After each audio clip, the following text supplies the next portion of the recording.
확실히 관점이 다르네요.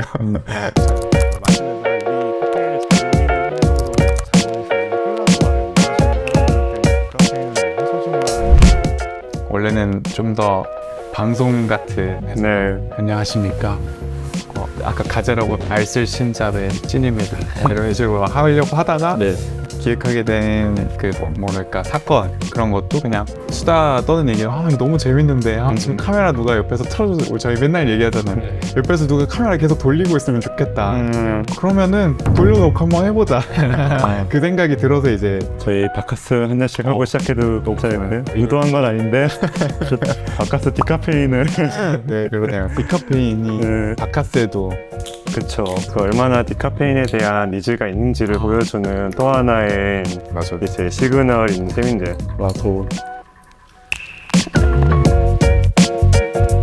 디카페인이 뭘까를 좀 자세히 짚고 넘어가야 다음 재밌는 얘기들 했을 때 좀 더 잘 전달이 될 것 같아요.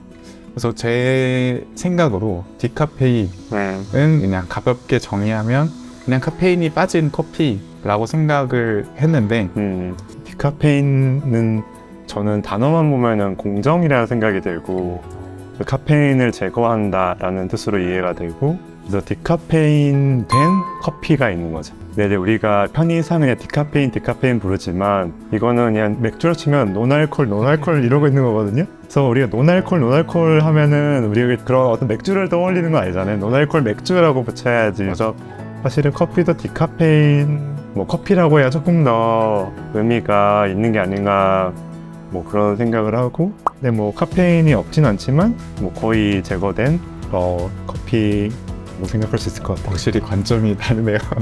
저는 뭔가 마시는 사람 입장으로서 이렇게 설명하게 됐는데 네. 좀 다르게 정해볼 수도 있을까요, 베로가? 아무래도 디카페인 커피를 떠올리면은 먼저 떠오르는 키워드 중에 하나가 잠인데요. 또 잠 못 드는 분들을 위한 커피로 정의할 수 있지 않을까 싶습니다. 디카페인을 찾게 되는 경우가 저녁 시간 때 이제 수면에 좀 커피가 영향을 미칠 것 같은 상황에 디카페인을 많이 찾게 되는 것 같더라고요. 그럼에도 그러니까 카페인을 피하기 위해서 그걸 찾는 건데 카페인이 들은지도 모르고 먹는 음식들이 또 잘 모르는 게 많더라고요. 좀 알고 계신 게 있나요?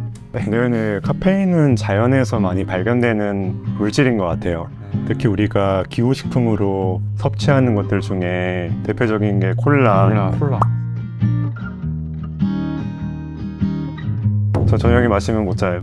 그래서 제가 예전에 계산해 본 적이 있는데 디카페인 커피를 그 콜라랑 같은 양으로 한 6잔 정도 마시면은 콜라 정도 되는 거예요. 그래서 디카페인 커피 그렇게 마실 일은 없겠지만 완전히 안전하진 않구나. 저는 카페인에 굉장히 예민한 편이거든요. 디카페인 콜라는 없을 거. 있을 것 같아요. 있어요? 미국엔 있나요? 다시 돌아와서 누가 처음 이 디카페인 커피를 만들 생각을 했을까 궁금해서 좀 찾아봤어요. 네. 한 20세기 초반에 독일에서 이제 차 관련된 대조업을 하시던 분이 계시대요. 근데 그분이 다양한 설이 있긴 한데 아버지의 건강을 염려해서 만들었다는 얘기도 있고 그냥 본인이 자꾸 마시다 보니까 건강이 약화되는 걸 느껴서 이제 이게 카페인 때문이구나를 안 뒤에 이걸 없앨 수 있는 방법이 없을까 하다가 개발했다고 하더라고요. 그래서 저는 이제 여기까지는 그냥 이제 쉽게 찾아볼 수 있었는데 그래서 궁금해진 게 이 당시에는 지금처럼 기술이 막 발전하지 않았을 텐데 어떤 방법으로 카페인이라는 그 보이지 않는 물질을 쏙 이렇게 제거할 방법을 찾았을까 고민을 해봤는데 이게 그냥 제 생각인데 그래도 그 당시에 독일이 가진 과학 기술력으로 지금과 같이 어떤 용매를 통해서 카페인을 녹여내는 방법을 사용하지 않았을까? 그냥 이건데 지금 내 생각이긴 해. 지금 사용하는 방법은 뭔가 대표적인 게 있을까요? 현재는 크게 이제 3가지 정도 방법인 것 같아요. 근데 원리는 다 똑같아요. 원리는 다 카페인을 녹일 수 있는 어떤 물질을 사용해서 커피에서 카페인만 추출해 온다 라는 원리인 거예요. 근데 이제 거기에 사용하는 용매가 3가지 정도가 보통 지금 많이 쓰는 것 같아요. 그래서 하나가 물. 이보다 천연일 수 없겠죠. 두 번째는 여전히 화학 용매를 쓰는 방식이 있어요. 왜냐면 물은 카페인을 아주 잘 녹이는 물질은 이제 아니거든요. 그래서 물보다 훨씬 더 수율이 좋은 화학 용매를 사용하는 경우가 있고, 그리고 세 번째가 이거 앞에다 액체잖아요. 근데 기체를 사용하는 케이스가 있는데 고압의 이산화탄소가 또 카페인을 잘 추출해내는 능력이 있대요. 얘가 수율이 가장 좋은 방식인데 이거는 시설이 필요해서, 그래서 일정 규모 이상을 하는 경우에 이제 비용적으로 유의미한 방식이라서 이제 대규모의 디카페인을 할 때는 쓰는 것 같고, 근데 뭐 저희는 일반적인 커피 회사에서 다루는 것들은 주로 아까 말한 물을 이용한 방식이나 아니면 에틸아세테이트를 사용해서 추출하는 방식을 많이 쓰는 것 같습니다. 저희 지금 판매하고 있는 디카페인 원두가 있잖아요. 그 대표적인 세 가지 용매 중에서 어떤 용매를 사용한 디카페인 커피인지 궁금해졌어요. 물을 씁니다. 좀 물을 쓰는데, 근데 저희 그 안에도 사실 이게 특허를 가진 기술이기 때문에 두 가지 정도가 유명하거든요. 가장 먼저 이제 세상에 등장한 거는 이제 스위스 워터 프로세스라고 하는 방식. 그래서 이 회사에서 만든 디카페인인데, 나중에 이제 멕시코의 데스카맥스라는 그런 회사에서 또 자기만의 독자적인 물을 이용한 디카페인 공정을 개발해서, 물을 쓰더라도 공정이 근데 특허를 받았을 정도면 되게 유의미하게 차이 있는 공정을 가졌다는 것 같은데. 네, 이 공정이 요약하면 약간 이렇거든요. 그 커피 생두를 증기에 노출시켜서 약간 팽창하게, 생두가 이렇게 구멍이 송송 뚫린 구조잖아요. 그래서 증기에 노출되면은 팽창하면서 이게 넓어지면서 표면적이 많아지는 거예요. 그런 상황에서 용매에 노출시켜야 되는데 그냥 물에 담그는 거는 아니고요. 그냥 물이 카페인 말고 다른 물질도 녹일 거잖아요. 그래서 카페인을 제외한 다른 생두 성분과 유사한 농도를 갖고 있는 물을 사용하는 거예요. 그냥 물이 아니라. 네, 그래서 그런 물을 집어넣었을 때 이제 카페인만 여기 카페인 농도가 다르니까 카페인 농도가 많은 생두에서 물 쪽으로 카페인이 이동하게. 근데 이게 또 한 번으로 안 된대요. 물이 카페인을 잘 녹이는 용매가 아니기 때문에 여러 번 반복을 해야 되고, 그래서 한 번 이렇게 카페인을 추출해낸 물은 카페인을 이제 흡착시키는 이제 차콜이 뭐지? 숯을 이용해서 이제 흡착시키고, 그럼 또 이제 카페인만 빠지잖아요. 그럼 다시 그 물이 다시 생두를 만나서 카페인 또 뽑아내고 또 수체하고 이걸 몇 바퀴 돌린 다음에 이제 생두가 축축해진 상황이니까 말려야 되잖아요. 그래서 열이 가해집니다.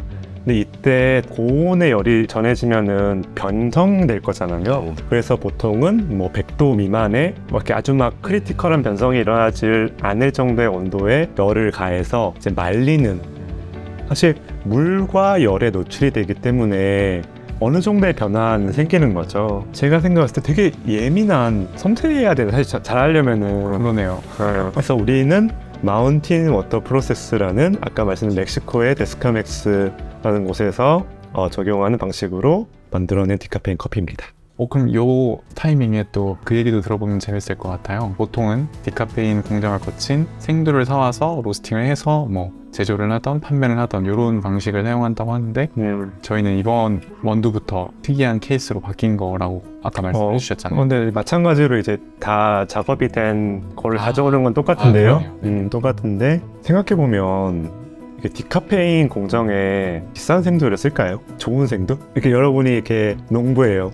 멕시코와 콜롬비아, 페루의 농부다. 내가 수확을 했는데 상대 양질의 커피가 있고 상대적으로 좀 아쉬운 커피가 있을 때 상식적으로 상대적으로 좀 약한 거를 이제 디카페인에 사용할 것 같잖아요.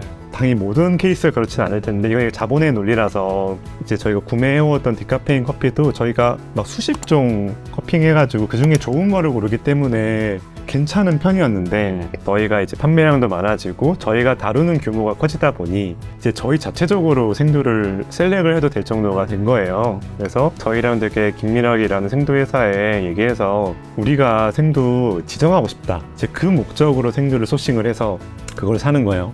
그래서 산 다음에 우리 멕시코의 네트워크가 잘 갖춰진 생두 회사를 통해서 이제 디카페인 공장을 의뢰하고, 그래서 그게 이제 디카페인화돼서 나온 생두를 지금 로스팅해서 판매하고 있는 건데. 그러면은 요 디카페인 원두는 저희만 사용하는 거. 그렇죠. 브라더스 셀렉션인가. 그러네요. 저희는 결국에 또 커피니까 맛 얘기를 빼놓을 수가 없을 것 같은데 저는 디카페인 커피에 대한 편견을 가지고 있었던 것 같아요. 그래서 디카페인은 맛은 없지만 그래도 커피를 즐기고 싶어 이런 마음으로 먹었던 것 같거든요. 근데 이제 공정 얘기를 좀 듣다 보니까 어느 정도 불가피한 부분인 것 같기도 한데 또 상대적으로 뭐 자본을 올리기 위해서 상대적으로 조금 더 덜 좋은 재료들이 디카페인으로 많이 가공되어서 그 생산된 커피를 우리가 소비했다면은 최근에는 지금 저희 이제 멕시코 카바노코 같은 커피처럼 좀 좋은 재료들의 기술이 발전된 가공을 거친 디카페인 커피를 맛보다 보니까 그래도 과거에 비해서 경험했던 커피들의 좀 퀄리티가 많이 높아짐을 느끼고 있어요. 근데 이게 참 엄청 중요한 주제라고 생각하는데 우리가 경험한 디카페인 안에서 얘기를 하게 되잖아요. 그래서 사실은 두 가지 측면으로 봐볼 수 있는데 어떤 디카페인 공정을 거쳤느냐에 따라서 되게 다른 얘기일 수 있어요. 이게 저는 경험적으로 스위스 워터나 마운틴 워터 프로세스 거친 거는 그 프로세스 특성이 있는 것 같다라고 생각을 해요. 그래서 얼추 블라인드 커핑에도 고를 수도 있는 것 같아요. 근데 에틸 아세테이트를 추출한 거는 알기 어려워요. 그 사례 중에 하나가 저희가 예전에 출시했던 엘파라이소 리치 디카페인, 그게 있었네. 그거 디카페인인지 알기 어렵다고 생각하거든요. 그러네요. 네. 그게 있었네. 그러니까 이게 다 나름인 거예요. 생도 나름이고 진짜. 공정 나름이다. 제 경험이 부족했군요. 네, 하는 게 하나 있고, 두 번째는 마운틴 워터 가공하는 곳이 멕시코에 있고, 그리고 그 여러 곳 있는 것 같은데 에틸아세테이트로 추출하는 대표적인 곳이 콜롬비아에 있는 거예요.